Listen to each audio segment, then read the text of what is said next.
first time that either of us have been here. Isn't that right? Yeah. Okay, good talk. Good talk. Let's move on.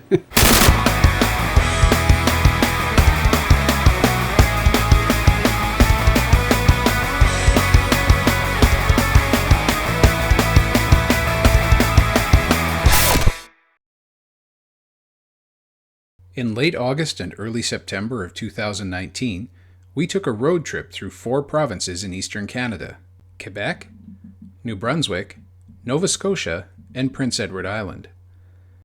In this episode, we'll travel to Prince Edward Island. Morning found us, once again, watching traffic, and a little out of sorts. We are having coffee this morning at Farmer's Daughter in Waikagama. We just fled from our horrendous hotel. It was the worst one of the bunch so far. It was noisy. I hardly slept a wink last night. Diana got very little sleep as well. And the cardinal sin, we woke up this morning and found there was no coffee with the coffee maker. Just really a basic that they should have covered. So that was very disappointing. But we're back on the road now, and we are headed toward Prince Edward Island today. We need to be at the ferry for 1 o'clock today. We need to be there 30 minutes before the sailing. So we do have a bit of time. It's only just after 8:30 right now. So hopefully we'll have a chance to look at a few things along the way as we go.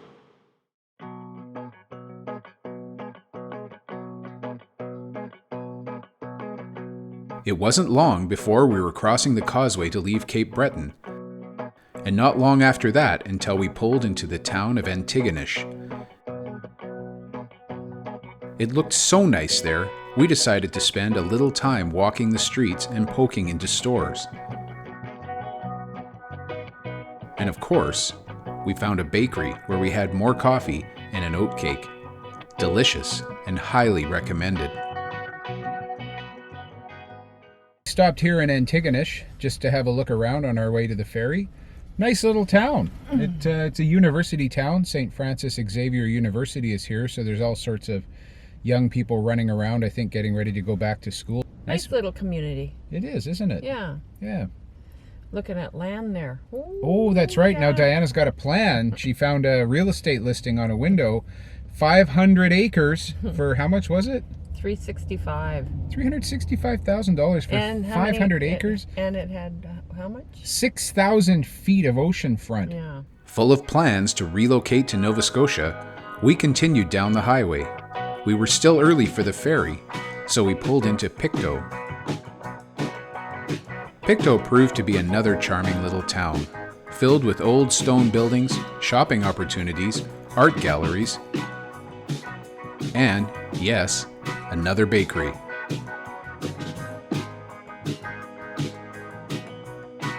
Amazingly, and despite our shopping and lust for baked goods, we made it to the ferry lineup early.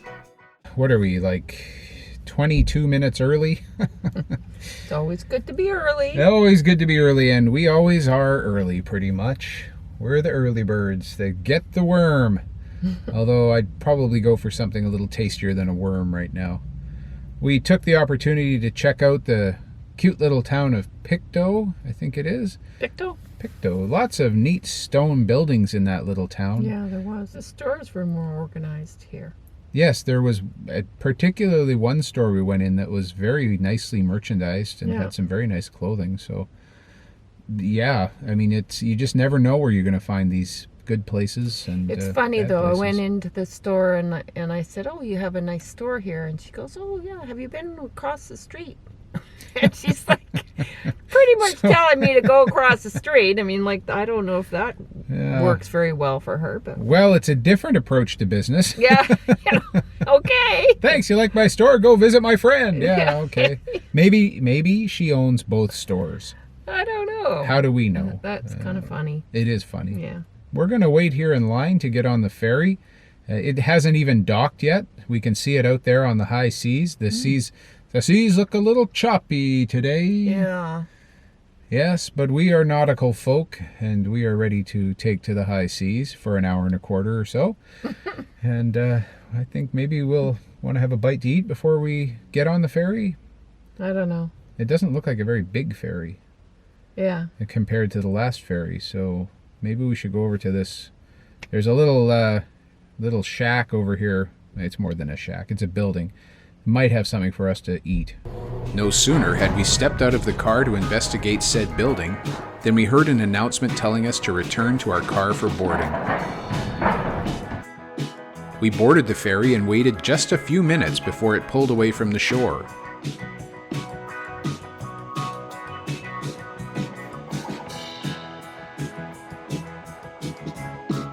We passed the next hour and a quarter exploring the ship and watching the wake in the sea below. It wasn't long before we saw some of the reddest earth we had ever witnessed. And there must have been a lot of other tourists on board because it seemed like everyone was crowded at the front, waiting for a glimpse of Prince Edward Island. All too soon we docked and drove off the ferry. Immediately, we were thrust into a land that seemed almost completely devoted to agriculture. Everywhere we looked, there were farms, crops, and machinery.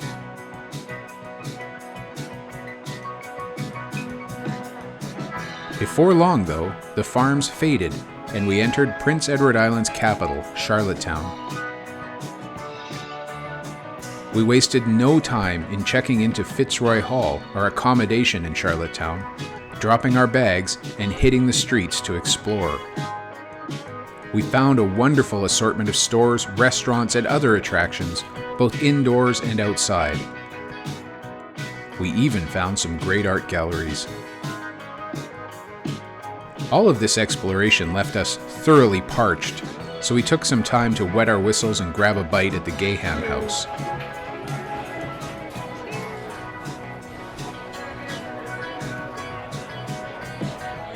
Fully sated, we headed back to our room at Fitzroy Hall, accompanied by a street busker who seemed to be confined to a small box. She still sounded good, though. We're in a neat place called Fitzroy Hall, which is a big Victorian house that's been nicely, I think, restored, and it's made into a bed and breakfast. When we looked around the city, it was quite nice. We went down to the waterfront. It was nice, but there were some really nice galleries that we found. Yeah, we checked into a couple of really nice art galleries, really very stimulating. Tomorrow, we'll probably get out and we'll see a little bit more of Prince Edward Island. We have to be downstairs at the crack of 7:30 for breakfast. Yeah. Because it only lasts till 9:30, and if I can eat for 2 hours straight, that'll be... Do you think is that what she meant when she said breakfast is from 7:30 to 9:30? No, I don't. That is a long time to eat, but no. I'll give it a go. I think she's going to give you a piece of cheese and a piece of meat. No, I think it's better than that. We'll see.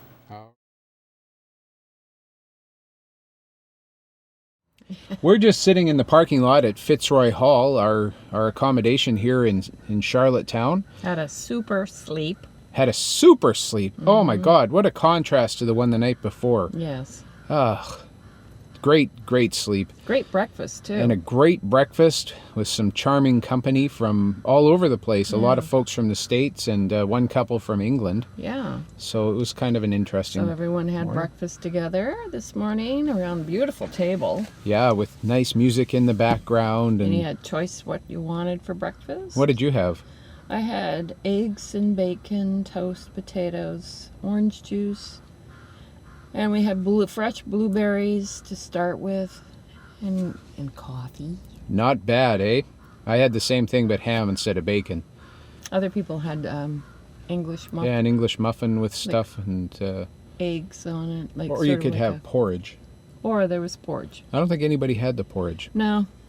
It didn't sound bad, but... you know, it just sounded nice. So you had nice. Your choice. Yeah, great choices. And she served us very well. Yes, and every now and then the grandfather clock would chime in the background to lend ambiance. Minutes. Yeah, it was really cool. We're going to go for a little drive. Explore PEI! Yeah, a strange thing to do on a road trip, to go for a drive, but we're going to do it.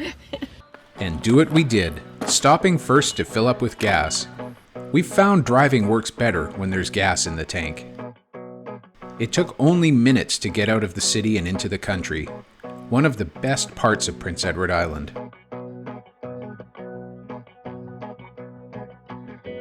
We drove on quiet highways, watching the farms roll beside us, until eventually we came to a place with a name that sounded like something we couldn't just pass by. We just pulled into a place called Red Head Harbor. It seemed like a natural, given the red head in the car with us. It's kind of a cute little place. There's not anybody around here. There's just some nice boats in the harbor. Diana's just taking a few pictures of some of the boats and some of the buildings. Very picturesque.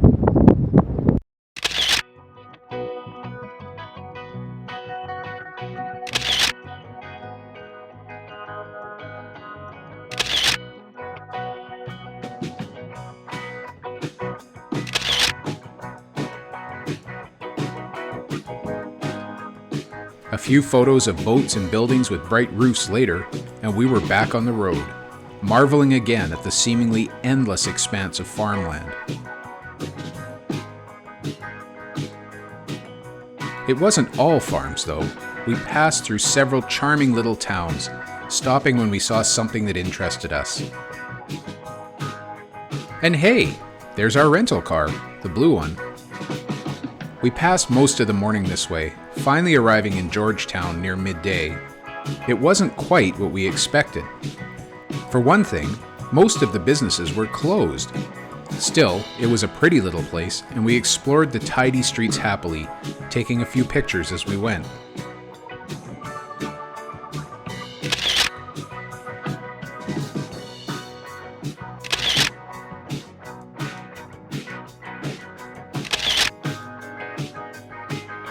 We eventually found a business that was open, a jewelry maker, and there, Diana found a treasure to add to her collection. Where are you from? BC. Excellent. Well, everything you see here is made right here in the back shop. The rings, I found 600 rings. a little turtle. So cute.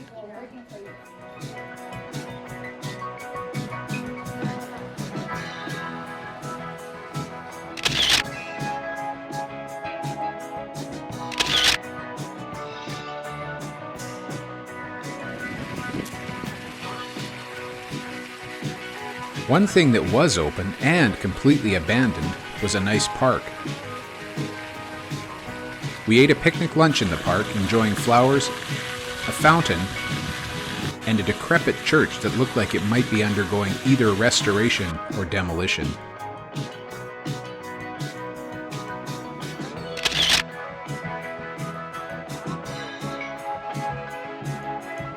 Full of lunch, we got back on the road, taking a different route back to Charlottetown. We stopped a few times to take photos of the landscape, still marveling at how agricultural the countryside was.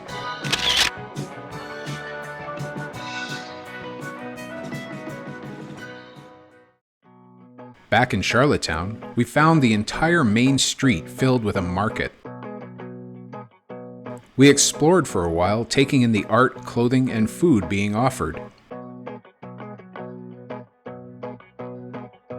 Once exhausted with the market, we strolled some of the streets we had missed the day before.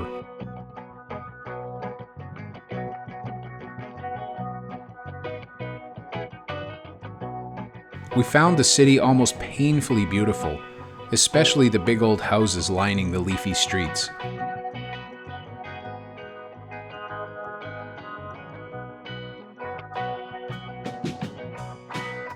This, of course, made us incredibly thirsty. It was pretty sunny out, so we repaired to the second-story Old Dublin pub. There we enjoyed a pint on their deck before moving inside for a bite to eat and a performance by an Irish band. It was great fun.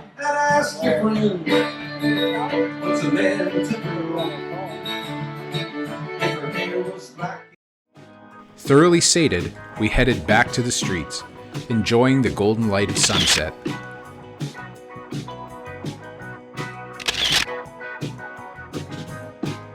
It lit up the buildings beautifully, and Diana even took the opportunity to warm herself on some of the bricks. What are you doing, Diana? Warm.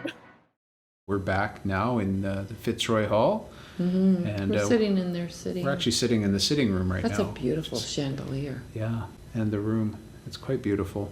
If you want to find a place that's got a beautiful city and beautiful country, this is the place to come. It really nice. It doesn't even take that long if you want to get out of the city and into the country. 5 minutes. Tomorrow, we're up in the morning, not too early. We don't have to get up super early tomorrow. No, we don't have to go very far tomorrow. No, we're just going to Moncton, New Brunswick tomorrow, and we're hoping to stop in Summerside here in PEI on the way there so that we can take in PEI's second biggest city on the way. It's been a good day. Yeah, we had a good day. We had a good day. So now it's time for us to climb the 35 stairs, back up to our room, and settle down for the evening. With that, we'll leave you, and we will talk to you in the morning. We went to a very exotic location here, a very exotic food place that they have here. I think Herbies? Herbies, is that how they pronounce it? Herbies. I've never heard of it before, but